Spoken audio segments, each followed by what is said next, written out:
Migori opogore paro kotenore kod chenro mar choko omenda mag liel kod dongruok mitime gi ngapayano kod chuny bombe e kaunti ma Migori. Pogruok bende nitiere kind joriemb bodaboda kotenore kod golo osuru ne ten kaunti no. Pogruok kind joriemb bodaboda e kaunti ma Migori pod medo bedo maduong'. Ka nyaka sani nitiere gube mag joriemb bodaboda magolo chung' mopogore opogore e chenro maggi kaka joriemb bodaboda. Pogruok ma kama stud kod josiasa obed nyaka sani kosedonjore e chenrogo mag joriemb bodaboda nikech ginte kod ajenda mopogore opogore. Nikech kaluwore gi stages ma wan godo, ng'ato ka ng'ato nigi right mar support ng'ama odwaro.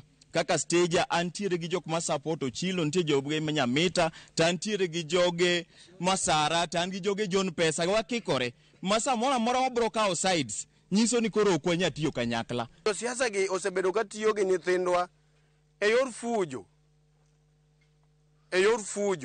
And mano wakemea kwa kauli moja ni hatutaki. Nyaka sani nitiere gwenge ma joriemb bodaboda ok gol osuru e kaunti ma Migori. Ke gwenge moko to joriemb bodaboda koro golo osuru. Very well that we are supposed to be paying tax.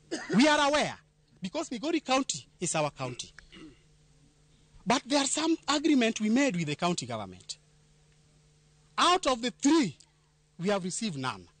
That is why we insist that before those agreements are fulfilled, we are not going to go back, we will not pay tax. Chenro ma choko omenda ma siro chenrogo mag liel kod mag dongruok e chuny bombe ma itimo gi joriemb bodaboda bende nyaka sani koro osekelo pogruok e kind joriemb bodaboda. But we realized before even starting the Harambee, some goons were sent.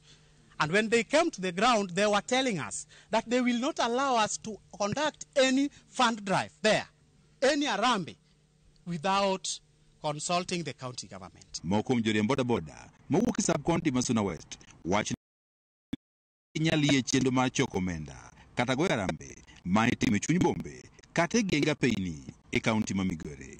Harambee mitoko e dho ndara gi miyo ji neno kaka bodaboda jomoko machandore. An kata kung'iya kama ok achandra. Miyo neno kaka jo bodaboda jokwecho. To wan mano nwasea e timwa motelne gi president marwa Stephen Ochingo Kwanyo. Ng'ato kotho solne ure stage. Weuru to kwa jie pesa dho ndara. Harambee mag dho ndara ma ng'ato picha ni ringo e dho ndara left right, hiyo tumekataa na tunakemea kwa kauli moja. Wach mar Harambee mithogo e stages ma jo stages ni roketwa gi thoga ga Harambee ma giketwa go lweny gi jotelo gi ok wadware chakre kawuono. Bende wadwa ni governor ochung farm na Harambee moro amora migo e town ok wadwar. Omiyo Harambee migo e chuny town kakelo vurugo mondo chik go nyithindwa ok wabidwaro. Wakwayo ni ka ng'ato nigi Harambee oter kama owinjore, kwa mfano sani skul olor. Wakwayo ni ka nitie Harambee kata nitie choko moro amora iter kuonde machalo Migori Primary. Kata be joriemb bodaboda osebedo ka ywago rochruok mag arita kwe e kaunti ma Migori. Moko joriemb bodaboda bende wacho rochruok mar arita kwe kod ikelo kod ywaruok mag siasa e kaunti ma Migori. Utemane mondo uluongnwa PS ubedo kode piny mondo one kako nyalo timonwa issue mar security niendi, nikech kama wachope niendi issue is more of political than security. Itafute mbinu yoyote ya kutupatia ulinzi. Ingilie kati kupitia kwa viongozi tuliowachagua kama wabunge wetu. George Juma, Ramogi TV, Migori. Jakom bod mar sukari e pachoka Nicholas Gumbo okwayo rowere mondo donji e pur mar niang' kowacho ni sekta mar sukari e kinde mabiro mbele dhi bedo e lwet rowere matiyo kod lony manyasani. Koloso e kinde romo mar nyisruok mar sekta mar sukari ma higani e boma ma Kisumu, Gumbo nowacho ni lony manyasani moriwo tiyo koda ka AI kelo lokruok maduong' e sekta mar pur mar niang' mondo mi obed ohala makelo yuto mabup.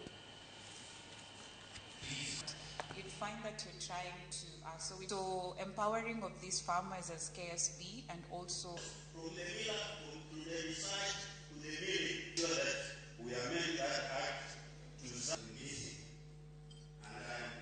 I could see that almost a third of them were young people, very enthusiastic, and I had an engagement with one of them who told me right now he's planting about 600 acres. Those are very encouraging news. We want to showcase those success stories so that young people can see young people will be interested in agriculture and sugarcane growing in particular if they can see that out of it they are able to earn a livelihood. The youth is registered as a plot manager. All the farming skills and how the crop health, how he's doing it, are securely captured. So basically this provides ownership to the extent that all parties, the millers and financial institutions, can trust.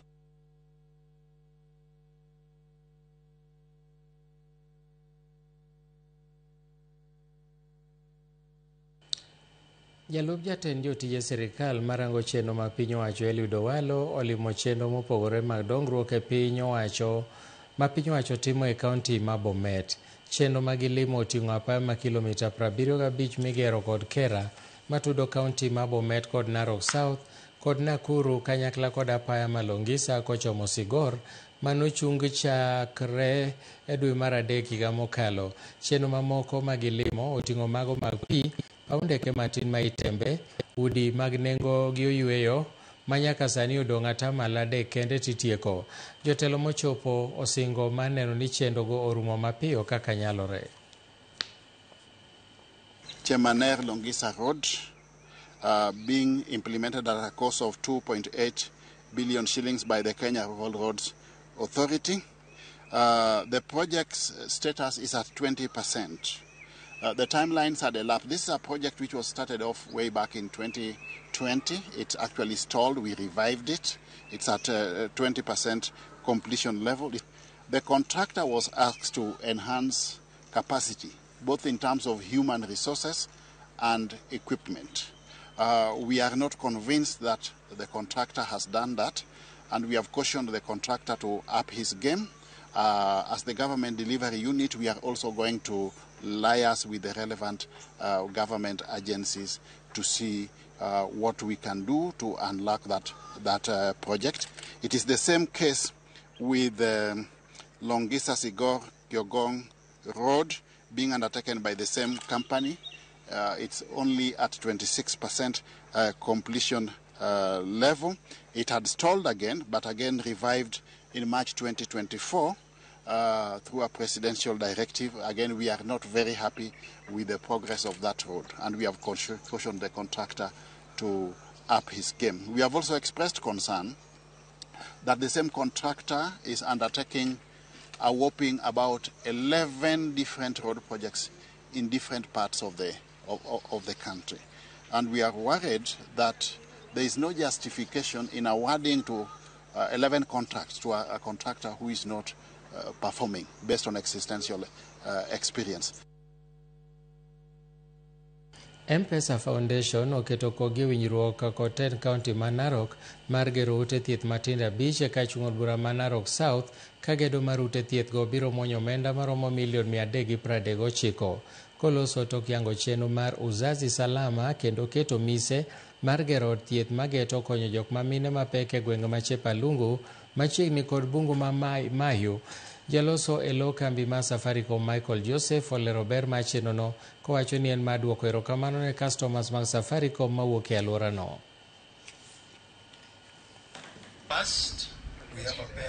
I want to really appreciate what the M-Pesa Foundation has done here in Narok County, and I want to assure Chairman Ogutu and my brother Michael Joseph that where this facility is situated is about 9 acres, and we will continue to build this health service here so that our people can benefit.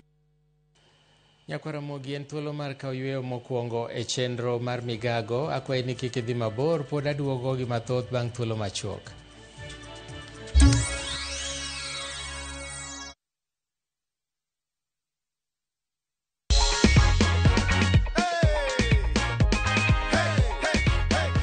Wewe mshindi wetu wa weekly winner ile ya 500,000 Kenyan shillings.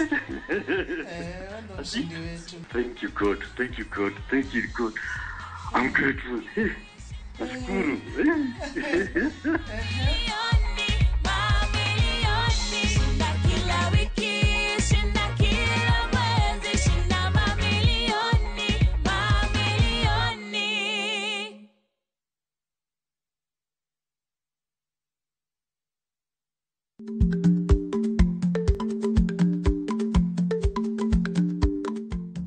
Icha gweno to ichao gwang'. Matiende ni, kapok ing'ado bura ewi wach moro amora, kuong inon ng'ama rach.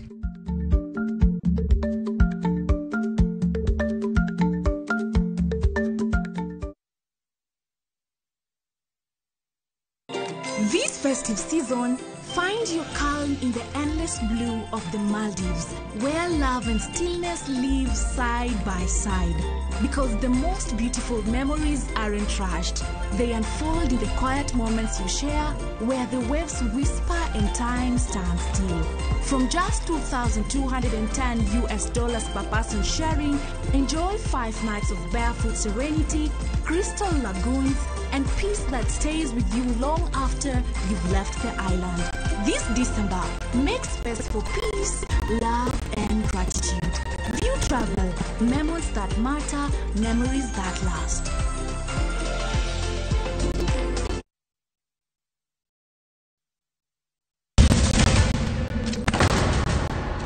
Dutoteka unusiye gi wachno. To ano ka bibet ka ikinyome. To kate arus mare ano ka bibiro. Ere kaka ininyalo timre gosipna malich kamae. Kosiparo ni nen mana kende ka. An kamoro achiel kode. To joma ni kate bende ni kode. En chunje adek. Osiepe, hera, koda timbe andhoga makelo chwanyruok. Koro onge kaka arus ni nyalo timo. Maye yawa. Ikri ne wuodh Parineti. Sigana manyiso kaka inyalo tem paro kod lek ma ng'ato nigo. Kendo yiero nyalo loko gik moko duto. Parineti. Wuok tich nyaka ngeso, saa 2:15 otieno. Mana Ramogi TV.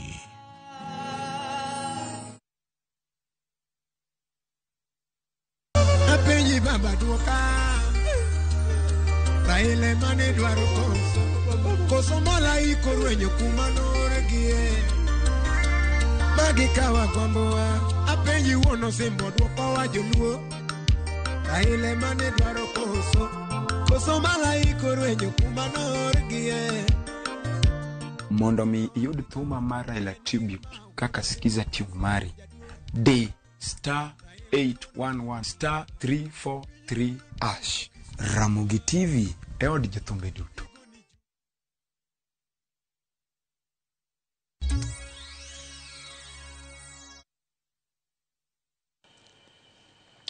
Machiegni kendo, piny owacho mamalo kokalo kuom bad migao mar kuonde rieyo timbe oganda oyango ni chenro mag gero jela mag reso jotwech kendo miyogi tiegruok ewi tije mag lwedo kod lony mopogore osekonyo ahinya e duoko chien dhugruok mag jotwech e ute twech ma pacho ka kendo kelo fungruok e doho. Kanoloso e sach nyasi mar yawo jela mar jotwech ma Wakeini Mibo ma Siaya, jagoro mongirore e migaono Dr. Salome Beko nomedo ni giseketo okenge mowinjore mar nywando jopiny man kod lony mopogore opogore e tiego kendo jiwo jogo manie ute mag twech.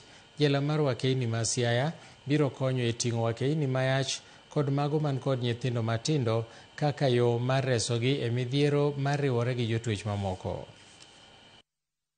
Prison service serves approximately 60,000 inmates.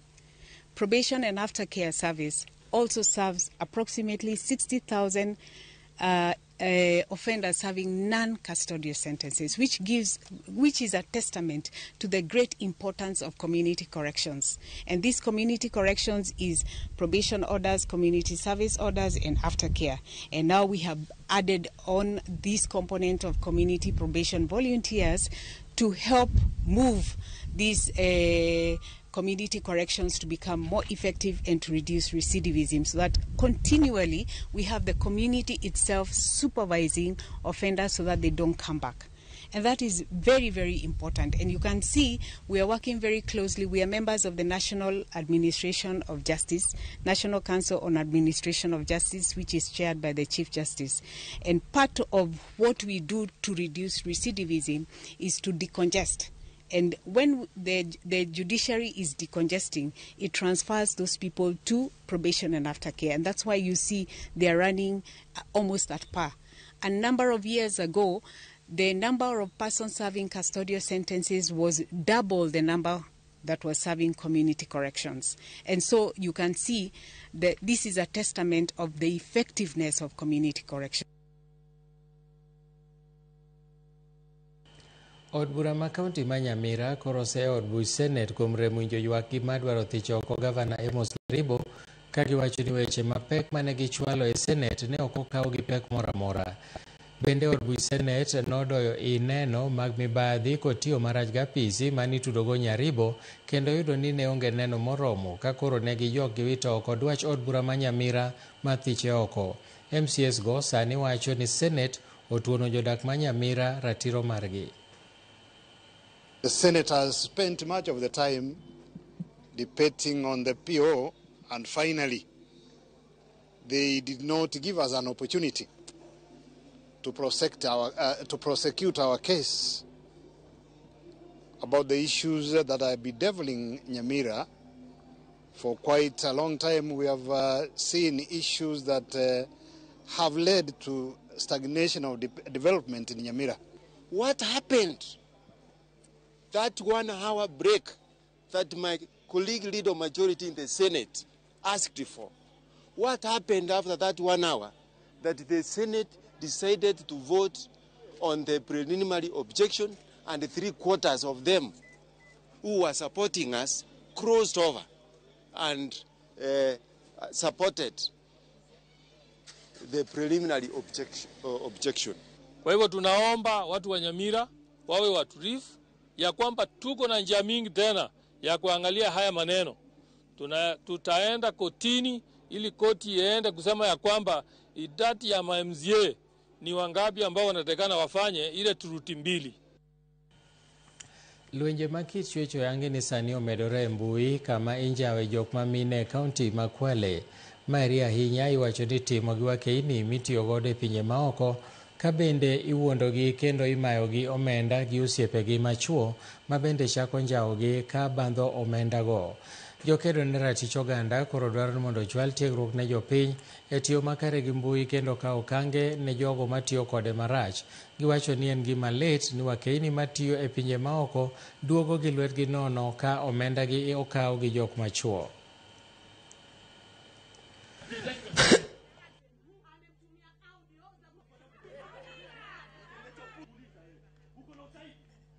Na wakati wale wapendwa wanaulizia picha zao za faraga, wale wakina dada wanaweza kutuma zile picha za faraga kwa wapenzi wao ambao wako hapa nchini.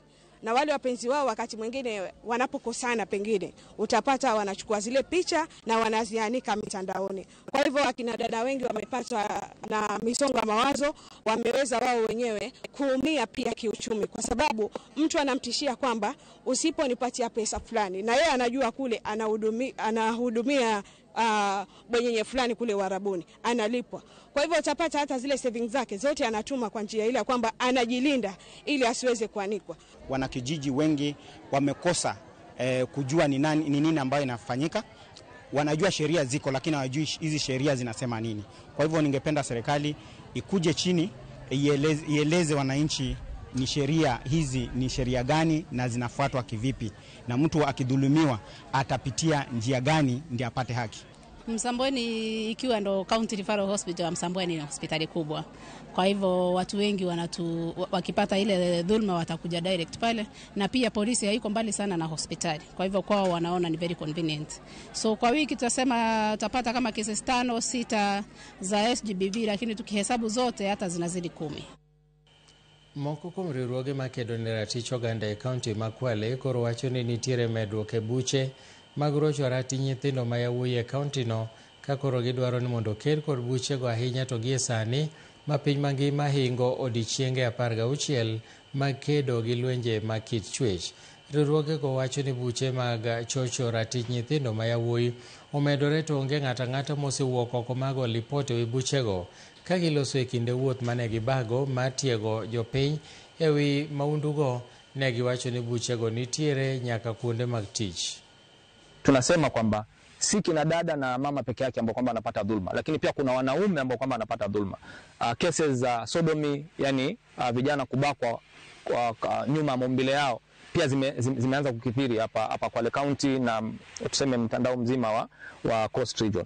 Kwa hivyo tunakemea dhulma za aina yoyote. Kama ni mtoto haendi shule kwa sababu ya jinsia yake, kama ni mtoto apewe nafasi ya kazi kwa sababu ya jinsia yake, kama kuna mtoto ananyimwa freedom fulani kwa sababu ya jinsia yake. Ni jambo la kusikitisha sana kwa sababu sodomi imekuwa ya juu sana. Jambo ambalo sana sijui kama government kwa sasa wameanza kuitilia maanani, lakini ni jambo ambalo limekuwa likizungumziwa, especially kwa sababu unapata yule ambaye anakudhulumu ni mtu ambaye anataka kukupatia kazi kwa mfano, ama mtu ambaye akona naitwa nini, authority kutoka from you, ndio maana anakudhulumu. So tumeona hizo ni mambo ambayo yamekuwa ya juu sana, na ndo ni nafasi pekee ambapo utahamasisha jamii na itaelewa umuhimu wa haki na kwa nini dhulma za kijinsia hapo nyuma zimekuwa zikikithiri, na pia kuambia jamii kwamba wasinyamaze, in case of anything wajitokeze na waongee, mashirika hapa kusaidia na haki zipo na zitapatikana. Mine maloga na pargadek motingo nyithindo mawuok e gwenge 9 Garashi e kaunti ma Kilifi dhi bedo gi kar jot ma kende ahinya to ne jogo makale lwenje mag udi. Kar jot no misiro kod riwruok mar Action Aid Kenya kod jodak ma Garashi chiwo puonj, hocho kod tiegruok kanyakla kod kar yweyo kuom kinde ni mamine oringo lwenje mag udi mondo mi giyud kaka giresore.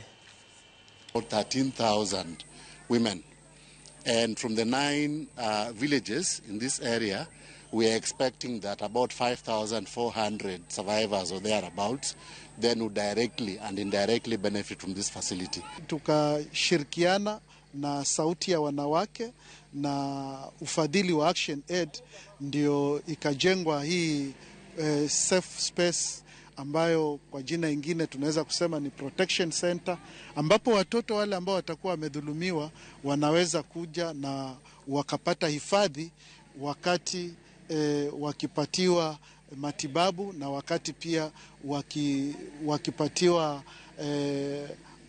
counseling. Kunao watoto wa jinsia ya kiume huwa wanaathirika, ijapo kuwa idadi yao si juu sana kama wa kike, lakini wapo. Hata sasa hivi kule Rescue Center ambayo ni Pope Francis, kunao vijana ambao tuliweza kuwapeleka pale, watoto wadogo wa umri wa miaka 10 kwenda chini, ambao bado kesi zao zinaendelea. Jamii wengine huwa wanaangalia kwamba ule mtoto ndo mwenye ule ushahidi, huwa wanamtafuta kusudi waweze kupoteza ule ushahidi, waweze kumuua.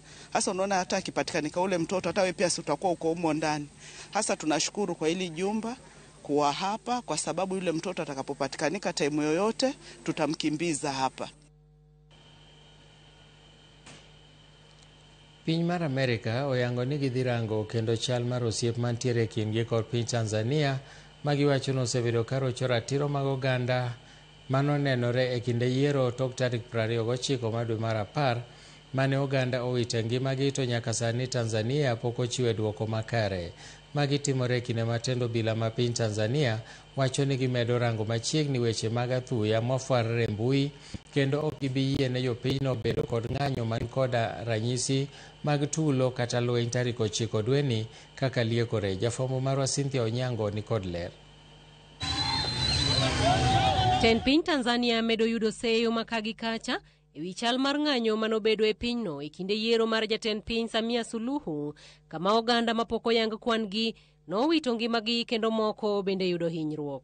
Sirikand piny Amerka yote mare oyango ni girango kendo tudruok e kinde gi piny Tanzania kaluwore gi ripode ma itudego mar rocho ratich oganda. Thomas Pigot, ma en jalup jaloso e piny Amerka, olero ni chal mar arita ok ber Tanzania kendo ngima jopiny Amerka ni andaki. Ezekia Wenje, ma en jaod bura machon ma Mwanza e piny Tanzania, kendo sani en jakanyo e duond buch CCM maweg sirikal e kinde twak mare ma achiel kachiel kod Ramogi TV, owacho ni onge ng'anyo mabiro timore e pinyno tarik 9 dweni mar 12 kaka osebedo ka fuong'ore kaluwore ni sirikal osetimo gik ma jopiny ne dwaro. Ok ane ka gino dhi timore nikech weche mang'eny manyocha jopiny jogo ywakne nikech gidwaro katiba mondo badilisha, wandik katiba manyien, kata wambe oyie kata serikal oyie, makata rais osewacho ni ndalo 100 mokwongo ofisegi modhi kawo ofis wach mar ndiko katiba manyien dhi chakore kendo. Oloso nyaka ministry manyien madil mana gi vijana lilo. oken kata department, en full ministry moketo minister mana mar vijana. Olero bende ni sirikal piny Tanzania oyie bet piny kod josiasa maketo sirikal tesri kendo winjo ywak margi kaka okang' mar kelo kwe kod winjruok e piny Tanzania. Owacho ni jogo manowito ngimagi e piny Tanzania kod jogo manoyudo hinyruok e kinde ng'anyo nosechwal ne anyuola maggi kendo jogo mapok oyudo jogi onego bed kod horuok kalore ni sirikal piny Tanzania kod piny Kenya ni kod tudruok machiegni mar neno ni joma pok oyudi oyudore. Ni jok mane ka ng'ato nitie manotho, jomoko notero osiptal to tho gi osiptal kalabra nohinyore, jothurgi, jodalagi nokawo joge gi manohinyore manotho nodhigo noiko. Koro ang'eyo ni sirikal ma Kenya osetudore gi sirikal ma Tanzania. Manyaka sirikal ma Tanzania konygi fuero wachni maging'e. Magi timore e kinde ma jaloso mar tendo bila e piny Tanzania David Misime olero ni tendo bila ma Tanzania medo rango machiegni weche mafuare e mbui magito nyayo tulo e piny Tanzania kendo siayo ng'anyo matariko 9 dweni. Osiemo jogo machano ng'anyo kendo kelo tulo kowacho ni sirikal piny Tanzania dhi medo rito pinyno kaka chike ma pinyno yango. Huwezi kujitangazia haki ambayo inavunja haki za wengine kwa kuwazuia wasiendelee na shughuli zao hasa zinazowapatia riziki ya kila siku. Jeshi la polisi linaendelea kutoa wito kwa wananchi wote kwa nafasi zao kuanzia ngazi ya familia wawakatae watu kama hawa.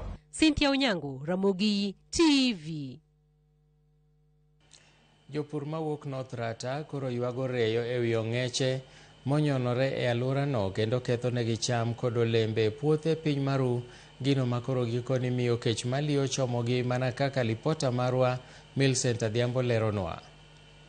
Ong'ero keto moko nyal dak nuo chiemo nikech ong'er, to ong'ero gimoko ong'er konyo wato kwane. An puotha giseketho te, masisonde ne, anyaka kwechi. To ng'at mabiro kwayo no kik tuona nikech ong'ero osechamo to jotendwa botamre winjo ywakwa. Onge kaka watim jowadwa, kech nego wa nikech ong'er, puothe to nitie chiek ndi, to ok wanyal chamo. Joluo nogoyo ngero ni jal morwako wuoche ema ong'eyo kuma wuoche die godo. Tiend ngero no ket kod ngima jopur ma North Rata e iseme. To nang'o nikech midhiero mar ong'er magikoni weyo ka picha mako puothegi kagima ometnigi chien, kata kamano kichori machiegni kata idonjo ei puothego to geno mar keyo margi oduono. Ang'ane puro ka ocham katindo gunde 20 ot. To nyaka nyong'er bipo kaketa kata gura 5 ot. An gi tabu kabisa. Kose awe migole lono to koduma chako keto zino to kawi zino te dong tiang kaende. Koro oduma puro ne dhok. Ikomo oduma kiloko to kidhi ot kiduogi nwang' kong'ero pango line e bur. To lal ma wang' ni wayudo ni, lal ni duong'. Nikech en lal machakre kejni dwa chako keche Disemba mineno chakoni nyaka dwe mar 7. En midhiero momako nyaka puothe olembe mopogore kaka maembe, machunga, e kind mamoko ka apoyo to koro chuno girwako negi law ka dhano kaka yor temo kedo gi ong'er. Ong'er ok tiekonwa gik moko te. Kopayo giri gi ong'er chamo mwarwako negi mana lewni. An pok anene piny mirwako ne kopayo lewni. Bana seme ka mwarwako ne kopayo lewni. Ong'er ni ok inyal pidho rabolo. Ka rabolo omo ni olo ni mategno ni to gisejako. Maembe gi ong'er pono to kayo to wito piny. Okayo to wito piny. Gikoni kata mana e mier bende ong'er chope maketh mwandu mopogore kata ong'weno kod chiemo motedi to ong'er ok ne wang' ariyo. Ong'er chamo tong' kata nyocha gichamo tong' abu gitieko. Mokwongo gichamo 8, gichako gichamo 16. Kuon kata iwe chiemo gichamo te. Ong'er achiel no kata nyithindo ok nyal wuotho gi kwe nikech ong'er ang' no buog nyathi bu nyathi ang' no ringe, nyathi matin ok nyal wuotho bok inyal lore nikech ong'er biro riembe. Ewi mano giyango ni temo gi mar keto arita ne ong'er ka gitiyo kod guok gore e lwanda nimar ong'ero chayo guok pamo to gwaro weyo ka ywak ka nyathi. Ka moko kuomgi to chwe matho nyaka. Ong'er yudo ka ong'er mathuono biro pado guok ywak malich ma ine michaki ineno ni guogno ruma. Guok ong'ero ingo nikech ginyuolore mang'eny. Yudo ko ong'er achiel oting'o nyithindo 4 kata 3. koro guok ok nyal, guok gigoyo kabisa. E kinde magiseyo jogo mochung' ne rito le mag bunge kuom jwang'ogi, kwayogi ne sirikal chalo kamae. Wacho ng'erne, wasetemo.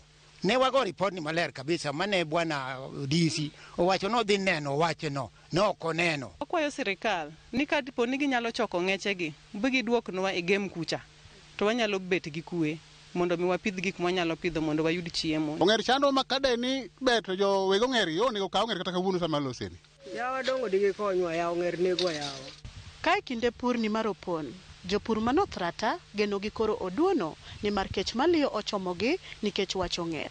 Gin gi geno ni sirikal dhi winjo ywaggi mapiyo kendo kawo okang' mar resogi e lweto ng'eche mondo kochopo pur mar chwiri to gike kaka owinjore. Millicent Adhiambo, Ramogi TV, North Rata, Seme, Kisumu County.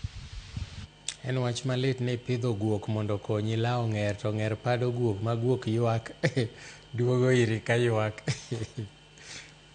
Ageno ni sirikal owinjo ywak ma joseme kendo gibiro kawo okang' mowinjore.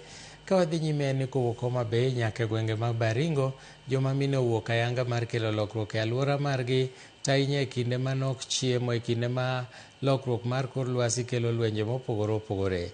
E gwenge mag Migingo, joma mine ywak ne lwenje magin godo kod jolupo mawuok e piny libamba ma Uganda, magiwacho ni mayo gi rech kendo gigi mag lupo, ka mine mawuok e gwenge mag Pokot bende olero pek magikale kod yore magikete tenge mar kelo kwe pachoka. Aisha mar Kenya e UN Habitat, Susan Nakumicha, ojiwo okenge ma minego e kokoro keto maneno ni gitieko tulo mopogore mantiere gwenge magintie. Gi shida gi Waganda waonge gi kue kodgi.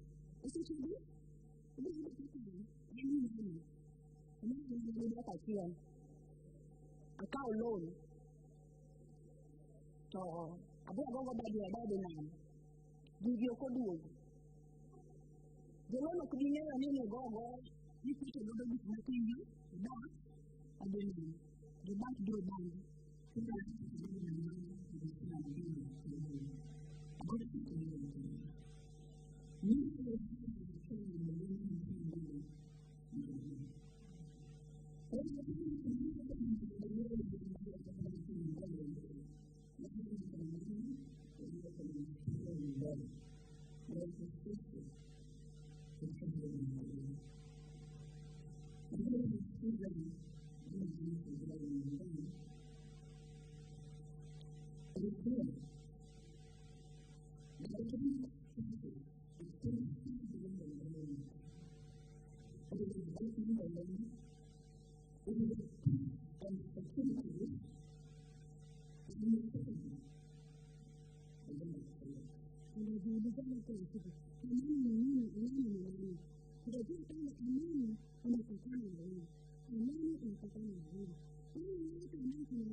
Most of these conflicts were natural resources induced, and that brings in the issue of environmental management. How is environmental management helping or helping to restore peace? What is very important to us is even as we look at 25 years later, and looking at ahead, what is done for the women peace and security agenda? How is this working with the women, with the issues of environmental assembly? Mogi erokamano kuom medo kete ka wakaw yweyo mar ariyo e chenro mar migago kik dhi mabor.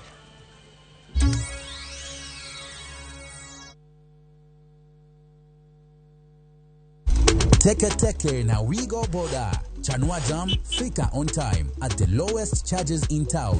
Va helmet and ride in style. Ni safi, ni safe, na ni easy kwa mfuko yako. Wigo, your trusted ride. Download the app now. Ama SMS Wigo to 20425. You'll fike right on time. Wigo, your trusted ride.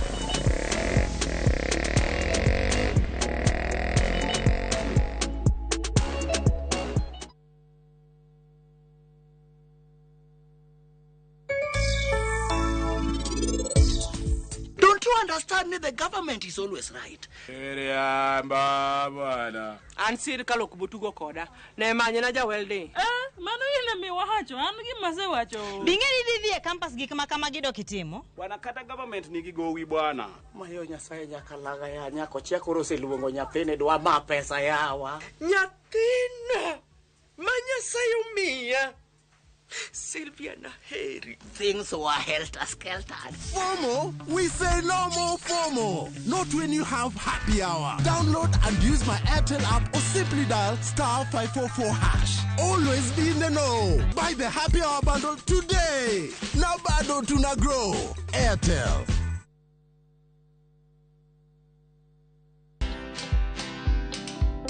There's stigma. Remember that when your customer is approaching you, they are first of all skeptical, so you get bullied. So let's say for 2 years online, I got bullied because there are others who are calling you a quack. Others will call you names. Others will persecute you. You know, when you walk into a doctor, you don't start asking them, how do you know? What's your qualification? When they say to you, you have an ovarian cyst, they say, how do you know? Where did you go to school? But me, when people come to my shops, I have this condition and I'd like this. And then you give some kind of diagnosis, you make a comment, they say, how do you know? Did you study pharmacy? Are you a pharmacist? Watch this story and more. Download the Citizen Digital app or visit www.citizendigital.com and find the Citizen Originals portal. Kenya's #1 app, Citizen Digital. Jumani erogo mar nyithindo.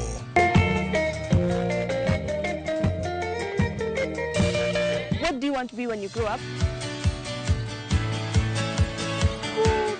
Chuoyo tienda kwano bende ok awi. Touch me up, Lord.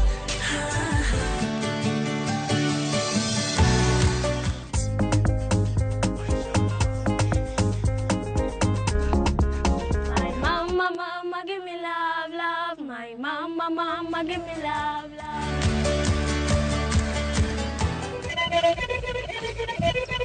Central African Republic. Central African Republic.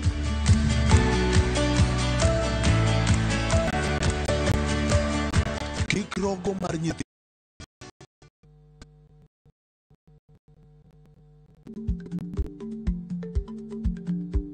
Chako chon loyo dhi kajuoga. Ma tiende ni bedo gi ikruok momondo, geng'o masiche kod midhiro mang'eny mabiro e ngima dhano.